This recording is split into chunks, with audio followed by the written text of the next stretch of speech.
네.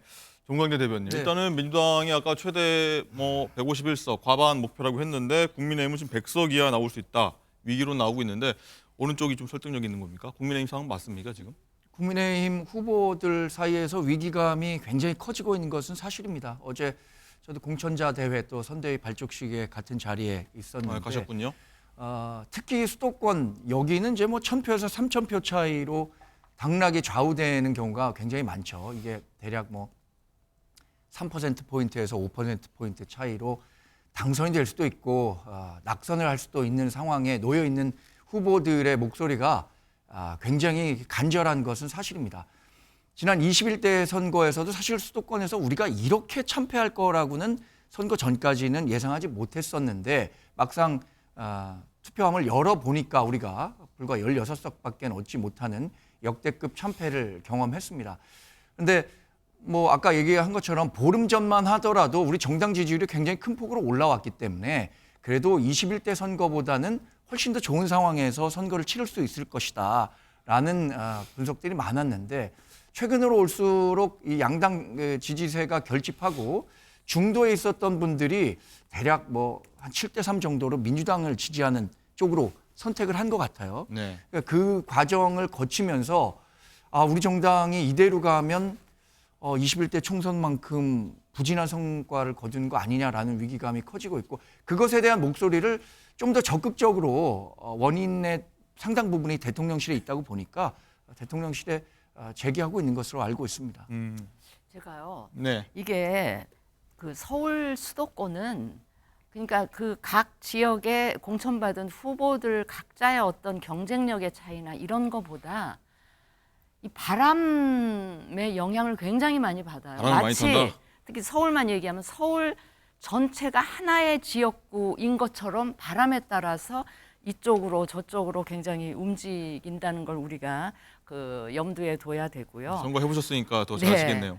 그런데 최근에 이제 이 당내에서 이 그 위기감을 표출하는 목소리들이 굉장히 지금 막 보물 터지듯이 나오고 있는데 그 중에 제가 이제 관심 있게 본 분들이 누구냐면 분당의 김은혜 그 후보의 경우는 바로 얼마 전까지 그 용산에 계셨잖아요. 그 다음에 며칠 전에 공천장 받은 우리 이용 후보는 이 윤 대통령의 호위무사를 자처했던 그런 후보인데 그 두 분들이 저렇게 나서서 거의 직설적인 언어로 이 지금 문제가 되고 있는 두 분들 경질하든 사퇴하든 그게 필요하다. 그게 눈높이다. 국민 눈높이다.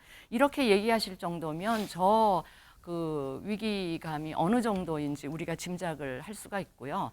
한 말씀만 더 드리면 예. 그동안 한 달 가까이 정당 지지율이 거의 엇비슷하거나 국민의힘이 오히려 이 지지율이 높은 이런 조사들이 계속 발표가 됐었는데 저는 그게 선거하고 연결시켜 보면 그게 일종의 착시 현상이었을 수 있다 하는 거를 새삼 느끼는데요. 무슨 네. 말씀인가 하면 정당 두 당의 정당 지지율은 비슷하지만 그 정당 지지율을 합하면 70% 남짓이에요. 그런데 더 중요한 대통령에 대한 이 긍정 부정 평가를 보면 긍정 비율은 한 35, 37, 8 요 정도 되고 그거보다 한 20%포인트 넘게 부정 평가가 높게 나타나잖아요. 그러면 우리가 정당 지지율만 볼 게 아니라 대통령에 대해서 부정 평가를 하고 있는 분들이 민주당 지지층 말고도 중도나 무당층에도 많이 계실 거 아닙니까? 그렇죠. 그런데 그럼 그런 분들이 투표를 안 하시면 모를까? 당일날 투표장에 나와서 투표를 하면 그 표가 어느 쪽으로 갈 확률이 높겠습니까? 그러니까 그거를 우리가 정당 지지율이 좀 올라오는 그 시점에서도 그걸 늘 염두에 뒀어야 되는데 그냥 정당 지지율 올라온 거에만 너무 취해서 해볼 만하다 이렇게 그러니까 착시를 하면서 좀 긴장이 느슨해지고 그것이 이제 공천 과정에도 반영이 되지 않았나 싶어서 네. 우리가 다음 선거를 위해서라면 이것도 우리가 교훈으로 삼아야 되겠다 하는 차원에서 제가 말씀을 드립니다. 예. 자, 이렇게 수도권 위기론이 계속 나오고 있는데 한동훈 위원장 어제 한강벨트 공략에 나섰습니다. 목소리 한번 듣고 오시죠. 여러분, 지금 이대로 가면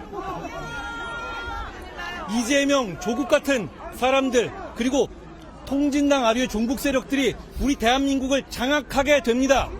검찰, 법원 모두 이재명, 조국 같은 사람을 감옥에 넣지 못했습니다.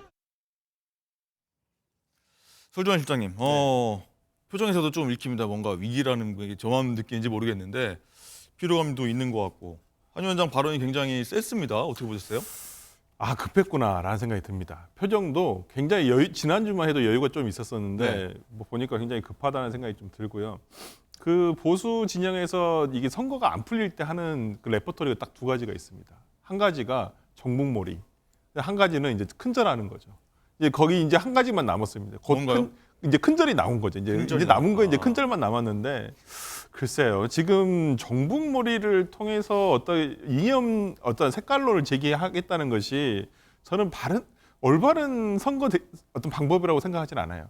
이걸 가지고 지금 2024년도에 대한민국 국민들 중에서 누가 북한에 우리가 뭐 예를 들어서 거기에 뭐 이렇게 뭐 북한을 추종하는 사람들이 얼마나 있겠으며 그런 사람들이 대한민국의 주류가 될 수도 없고 민주당이 만약에 진짜 그렇다고 한다면 정북 세력에 먹혔다고 한다면 그러면 한동훈 비대위원장 말 맞다나 민주당 대통령이 벌써 몇 명이 있었습니까? 김대중 대통령부터 노무현 대통령, 문재인 대통령 15년에 총 합하면 15년의 재임 기간이 있었는데 우리가 북한에 어떻게 됐습니까? 대한민국이 아니지 않습니까? 네. 그렇기 때문에 저는 한동훈 비대위원장이 지금 본인들이 지지율의 하락을 가져오면서 이걸 어떻게 지금 한번 돌파를 해볼까 하는데 그게 색깔론이라고 생각하신다면 이건 다시는 앞으로 두 번 다시는 꺼내시지 않은 것이 선거에 도움이 되실 거라고. 네, 정광재 대변인. 지금 근절까지 해야 되는 상황까지 갔습니까? 저는 뭐 우리가 색깔론을 제기하는 건 아닙니다. 저도 개인적으로 색깔론은 굉장히 싫어합니다. 예. 그런데 이 종북 세력에게 국회로 등원해서 국회라는 제도권 안에서 활동할 수 있는 공간을 열어준다는 측면에서 분명한 문제 제기가 필요할 것 같습니다.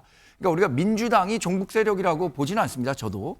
그러나 민주당을 숙주로 국회에 등원하려고 하는 세력들, 그러니까 통진당의 후손들이라고 한 분들이 이번 그 더불어민주연합이라는 위성정당 연합체를 통해서 국회에 들어올 수 있다는 점은 국민께 충분히 우리가 알려야 하는 대목이라고 생각하고요. 또 하나는 뭐 색깔론을 넘어서 우리가 뭐 석고대죄하겠다라는 그 말씀을 아마 큰절이라고 표현하신 것 같은데 지금 우리 정당은 아마 윤석열 정권 프레임이 아니라 과거냐 미래로 가냐 그리고 한동훈 비대위 체제에 대한 신임을 국민에게 더 강조를 해야 되는 것 같아요. 그러니까 뭐 그런 뭐 큰절을 하겠다 이러는 것보다는 앞으로 국정 운영에 어떤 변화가 있을 것이다. 그리고 국민의힘이 어떻게 변화해 갈 것이다라는 점들을 분명히 더 말씀드리는 게 훨씬 더 좋은 전략이라고 생각합니다. 그래서 근절까지 할 상황은 아닙니까 아직? 네. 알겠습니다.